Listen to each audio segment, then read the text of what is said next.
Vous avez entendu parler du Stapler? Stapler, c'était un grand tzaddik. Il est mort il y a, on va dire 25 ans. 25 ans. Par rapport au Chazonish. C'est le beau-frère du Chazonish. Il s'est marié avec sa sœur. Et c'est le papa du Rav Kanievski aujourd'hui. Rabbi Chaim Kanievski, c'est son papa. Ok? D'accord. Un jour, le Chazonish, il était dans la yeshiva. Chazonish, il était dans une yeshiva et il a vu un livre. Un livre d'une Gemara. Il a ouvert le livre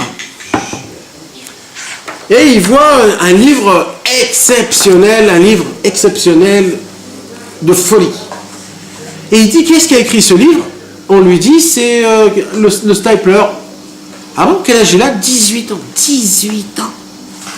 Il a dit, celui-là, je le veux pour ma soeur. Pour ma soeur.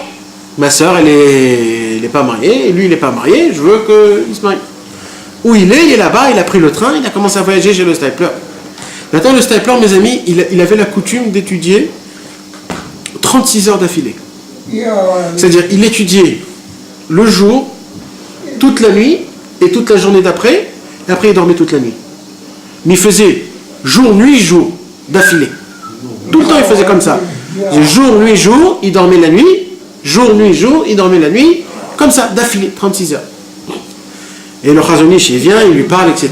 Il lui dit, ok, je vais voir ta sœur, où vous êtes, dans la ville de Bialystok, en Lituanie. Alors le Stapler, il a dit, je ne vais pas casser mes 36 heures d'études. Alors je vais étudier mes 36 heures d'études, mais cette fois-ci, comme je vais prendre le train, et le train, il est très... Alors je vais étudier, le train, c'est la journée, je vais étudier toute la nuit, je vais faire jour, nuit. Et dans le train, je vais dormir. Il y en a encore pour 14 ans. Attends. Et c'est ce qu'il a fait. Il a fait jour, nuit. Pendant 48 heures, il n'a pas dormi, étudié d'affilée. Il vient dans le train. Qu'est-ce qu'il voit dans le train? Il voit les bancs. Ils étaient, Meroupadim, comment on dit? Ils étaient avec de la lin et de la laine, chatnez. Il s'est dit, je ne peux pas m'asseoir. Qu'est-ce que je vais faire? Je ne peux pas m'asseoir, je n'ai pas dormi, ça fait 2 jours. Qu'est-ce que je vais faire? Et bien, il était debout, tout le truc. Quand il est arrivé, on lui présente la sœur, et lui, le pauvre, il s'endort, et lui parle, et il s'endort, et il parle, et il s'endort. Et en plus, le Stapler, il avait un problème, c'est qu'il n'entendait pas très bien. Alors la sœur du Chazonish, elle dit, dis-moi, c'est qui celui-là là, que tu m'as apporté? Il dort et il n'entend rien. Mais c'est quoi ce mec-là? Le Chazonish, il n'a pas compris. Il est allé voir le Stapler, il lui dit, dis-moi, t'as dormi pendant tout le Shidour, mais attends, tu me fais des hontes, tu n'entendais pas ce qu'il disait. Et il lui a raconté ce qui s'est passé. Alors le Chazonish, il est parti chez sa sœur, il lui a dit, écoute, ça se peut qu'il t'entend pas, mais le monde en entier va entendre de lui. Si tu veux, marie-toi avec lui. Et elle s'est mariée avec lui. Et le monde en entier a entendu parler de lui. Il a fait quoi comme il a écrit?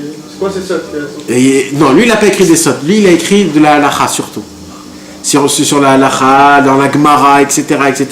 C'était un homme qu'on lui posait des questions, il savait tout. Dans tout, c'était vraiment un homme. Et cet homme-là, il s'est rapproché à la fin de la vie de Rabbi Nachman de Breslev. Comment il s'est rapproché?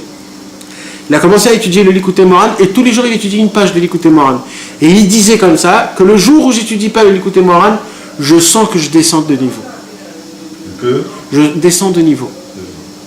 Ça veut dire c'est ça qui le maintient. C'est ça qui le maintient.